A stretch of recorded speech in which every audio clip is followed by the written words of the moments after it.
Mən nazirlərin fəaliyyətindən qəti olaraq narazıyam. Cəmaət deyir ki, bu nədir? 5 manat pensiya artırıb, filan şey qalxıb olub 15 manat. Əgər dediklərimiz öz ifadəsini tapmayacaqsa və həyata keçməyəcəksə, biz bura nəyə yığışırıq? Nəyə danışırıq? Özümüzü göstəririk, quş qoyuruq ki, filan komitələrin icrası oldu. Cəmaatın dilində gəzən belə bir məşhur söz var. Hamı eşidib, kimsə deyə bilməz ki, yox, mənim xəbərim yoxdur. Cəmaat deyir ki, bu nədir?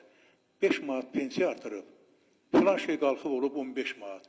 Artırılmamış elə 5 manat alırdıq və belə sözlərin yayılmasına imkan vermək olmaz.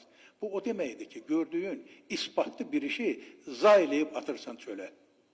İzahat aparılmalıdır. Cəmaat televizorda bu şeyləri eşitməlidir, anlamalıdır və dərk eləməlidir.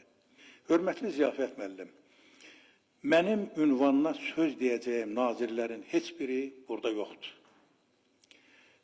Məşhur sözümüz var da, dəyirman bildiyini eləyir, çax-çax baş ağrıdır. Yenə həmin dalğa, həmin koordinat.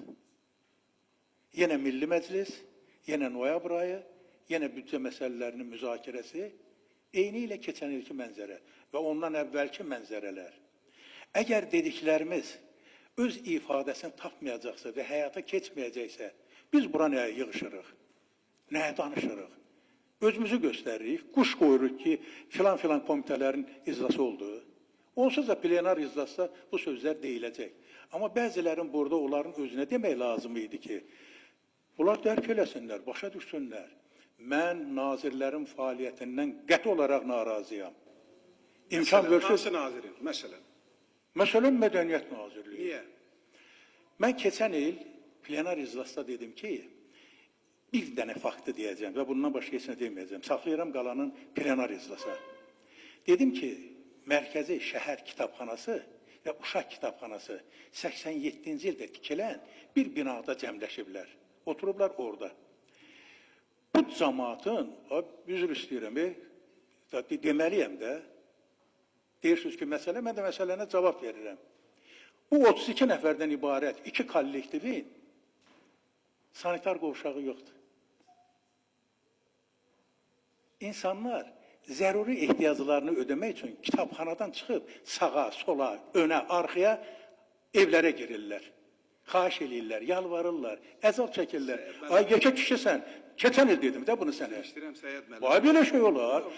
Onda biz bura nəyə yığışırıq? Düşmən yaxşı, başa düşdük. Söz demişəm, mən deputatam. Sən məni niyə utandırırsan onların yanında? Mən onlarla qarşılaşıram. Yapın böyründədir o kitabxana. Yapı gedirəm, qərargahımdır. Mənə deyirlər ki, müəllim, nə oldu? İroniya ilə, belə xoşa gəlməz bir tərzdə, replika ilə. Ziyafət müəllim, mən niyə biabır eləyir? Məni niyə utandırır? Mən o cəmaatın sözünü dedim keçən il. Üstündən bir il keçir, çöp üstünə qoyulmayıb. Sən nazir olaraq hamıya aiddir.